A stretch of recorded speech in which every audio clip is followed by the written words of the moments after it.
Christianity, like the other Abrahamic religions, is what's called an anthropocentric belief. And that's the belief that man is the most important entity in the general order of the universe. That man is the climax of God's work, his ultimate and highest creation. And that man is therefore quite separate from other forms of life on earth and by extension in the universe. The idea of humans being the supreme achievement of God is so heavily embedded into Christianity that it can be thought of as almost a genetic trait, and this belief is stressed in numerous places in the Bible, both in the Old and New Testaments. This was not a view that the 2nd century pagan Greek philosopher Celsus, a strong critic of Christianity, shared. To him, humans were simply animals, albeit with higher intelligence, but with no special God-given importance. As always, we have to rely on the writings of Origen, the early Christian apologist and an opponent of Celsus, as to what Celsus actually wrote. Celsus's own book, called Logos Alethes, or On the True Doctrine, was banned by the Christian Roman Emperor Theodosius in the 4th century, with all his works ordered to be burnt. So there are no surviving copies. Fortunately, Origen in his book Contra Celsum, or Against Celsus, quotes many passages verbatim from Celsus, so much of Celsus's work has unintentionally survived thanks to his Christian opponent. Anyway, before we discuss Celsus and his criticism of this Christian belief that man is special, let's take a quick look at how the Bible itself promotes anthropocentrism. Well, Genesis, the very first book in the Old Testament, kicks off this theme in a big way. The first human, Adam, was actually the final creation of God. Unlike other animal life, he was created in a special way. He was created from the breath of God. Also, unlike other animal life, he was created in the image of God, which immediately gives him a position of extraordinary importance. He was also the only form of life of which only one example was created, i.e. Adam, although God did decide shortly to make him a companion called Eve from the rib of Adam. God continues to give special attention to Adam after his creation. He gets to name all the animals. He's given an idyllic place called Eden to live in. In fact, the whole earth really becomes a sort of playground for Adam and his descendants after his fall. He's also explicitly given dominion over the animal kingdom. And importantly, after leaving Eden, God tells Adam to, quote, subdue the earth, unquote. He's essentially given a sort of special command over the earth and told it's for his own use and exploitation in terms of food and resources.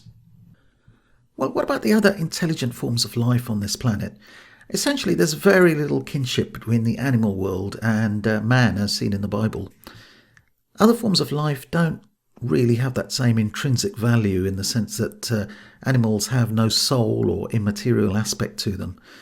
They're here for us to use as we please. Man has been given dominion over them.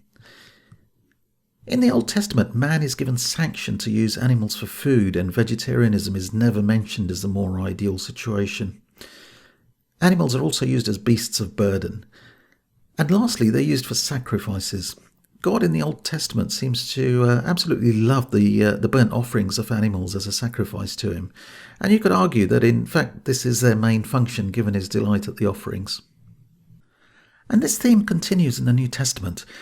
Jesus never gives any instructions or shares any teachings or much to say at all about the treatment of animals in his time. He never talks about the sanctity of all life, or that sentient animals might also possess a soul, just like humans. In fact, we know he wasn't a vegetarian, as he happily ate some fish with his disciples after his alleged resurrection. And he never criticises the Mosaic law, which allows for the slaughter of animals for food and sacrifices. And of course, the central message of Jesus was that he had come down to earth from heaven in the form of a human to save humans. It's a central belief at the heart of Christianity, and it's for humans that heaven and hell awaits after the day of judgment, an eternal reward or an eternal punishment. Finally, let's consider the possibility of life on other planets. How does the possibility of life elsewhere in the universe fit into the Christian paradigm?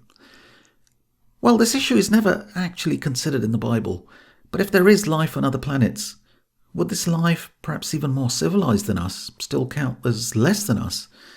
Would it be counted as second class, just like the animal kingdom on this world? Do aliens go to heaven or hell? Do aliens have souls?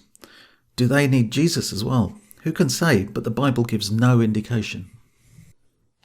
This human-centric approach to life is one of the big issues I have with Christianity. The idea that animals don't have any feelings or intelligence and that we humans are the only sentient and rational beings in the world or universe is deeply troubling. Anthropocentrism has been criticised by animal rights and welfare advocates who argue that this belief is damaging to our own welfare in the long run, as we continue to exploit or wipe out the biodiversity of the earth. So let's see what the Greek philosopher Celsus thought about this Christian principle. He too had big issues with this idea of man being considered as special in some way. Celsus regarded humans as really part of the animal kingdom and certainly no better in any respect. Origen explains his position in his book Contra Celsum.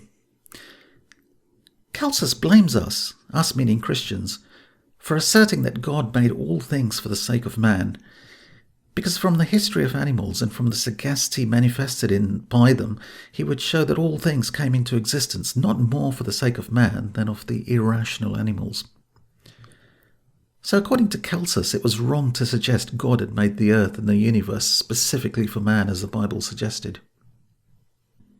Celsus would point out that animals also showed wisdom just like humans in the way they live together and interact socially.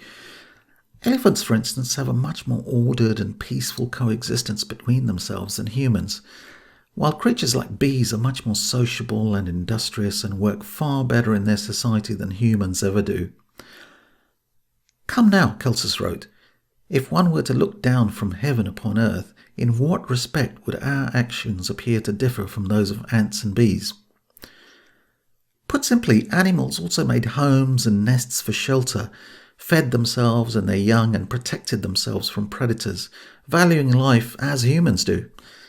Celsus rightly or wrongly also mentions the stork bringing food for its parents. He also mentions ants and other animals storing up food in the same manner that humans store up food for winter or when times are rough. Surely this pointed to intelligence. He pointed out other examples that indicated a high level of intelligence in animals. What happened when ants died in an ant colony? Well, it was noticed by the ancient Greeks that other ants would remove the dead body of the ant from the colony and inter their dead comrade in a place of death. And this could be compared to the way humans might bury or cremate their fellow humans. If the ants weren't sentient and social creatures, there would be little point in this ordered and organised thinking of disposing of a dead comrade. And he pointed out ants certainly seemed to have a language of some sort or another, as it was obvious they could be seen communicating with each other, another indication of intelligence and rational thinking.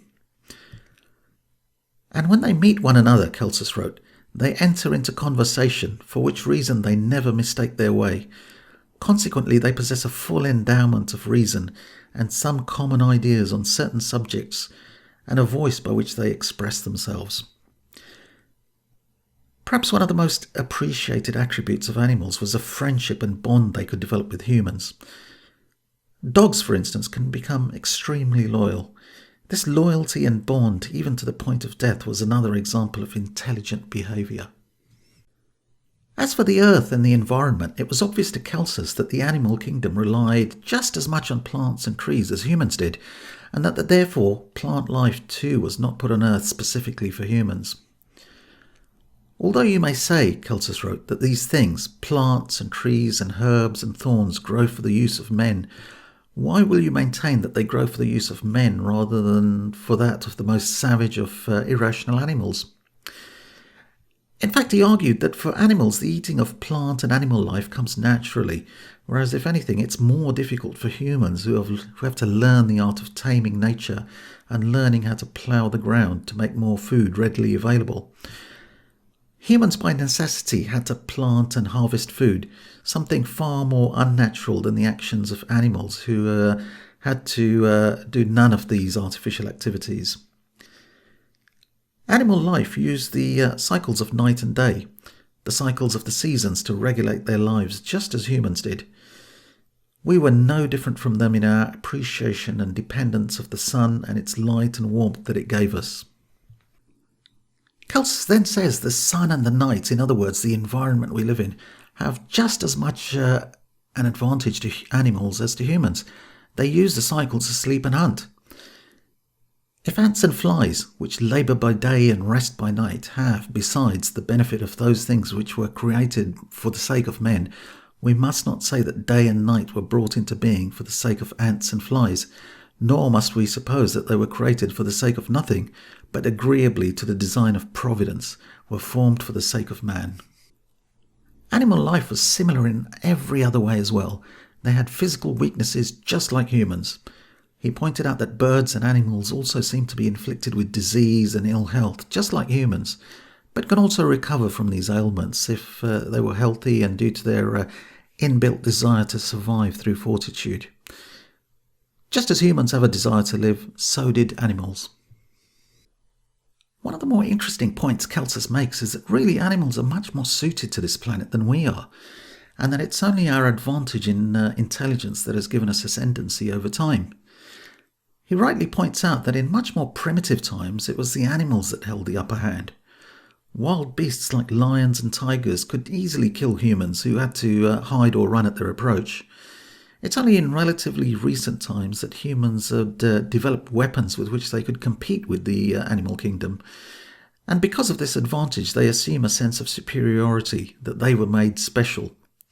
He addresses the Christians thus: "With respect to your assertion that God gave you the power to capture wild beasts and to make your own use of them, we would say that in all probability, before cities were built and arts invented, and societies such as now exist were formed, and weapons and nets employed, men were generally caught and devoured by wild beasts, while wild beasts were very seldom captured by men. Even with the aid of weapons, capturing or killing animals is sometimes beyond the individual human being, and requires the action of many with the help of other animals like horses on which a man can ride or dogs to help with the hunt. If one were to call us the lords of the animal creation," he continues, "because we hunt the other animals and live upon their flesh, we would say, why were not we rather created on their account, since they hunt and devour us? Nay, we require nets and weapons and the assistance of many persons along with dogs when engaged in the chase, while they are immediately and spontaneously provided by nature with weapons which easily bring us under their power." With all these similarities between man and animals, surely there was little difference between us, he argues. We humans were simply animals just like other forms of life on this planet, albeit the most intelligent. All things, he wrote, accordingly were not made for man any more than they were made for lions or eagles or dolphins, but that this world, as being God's work, might be perfect and entire in all respects. For this reason, all things have been adjusted, not with reference to each other, but with regard to their bearing upon the whole. And God takes care of the whole, and his providence will never forsake it, and it does not become worse, nor does God after a time bring it back to himself, nor is he angry on account of men any more than on account of apes or flies, nor does he threaten these beings, each one of which has received its appointed lot in its proper place. And finally, and most surprisingly, Origen records something quite fascinating about Celsus, and which shows his far-sightedness. Celsus, it seems, had a vision similar to others in more recent times, who also pondered on the reason for the diversity of life on this planet. Let Celsus then say distinctly that the great diversity among the products of the earth is not the work of providence, but that a certain fortuitous concurrence of atoms gave birth to qualities so diverse, and that it was owing to chance that so many kinds of plants and trees and herbs resemble one another, and that no disposing reason gave existence to them, and that they do not derive their origin from an understanding that is beyond all admiration. Put simply, he describes a Greek philosopher as believing in what we would probably term as evolution. In other words, life originating and evolving quite by accident. A remarkable insight from a 2nd century pagan.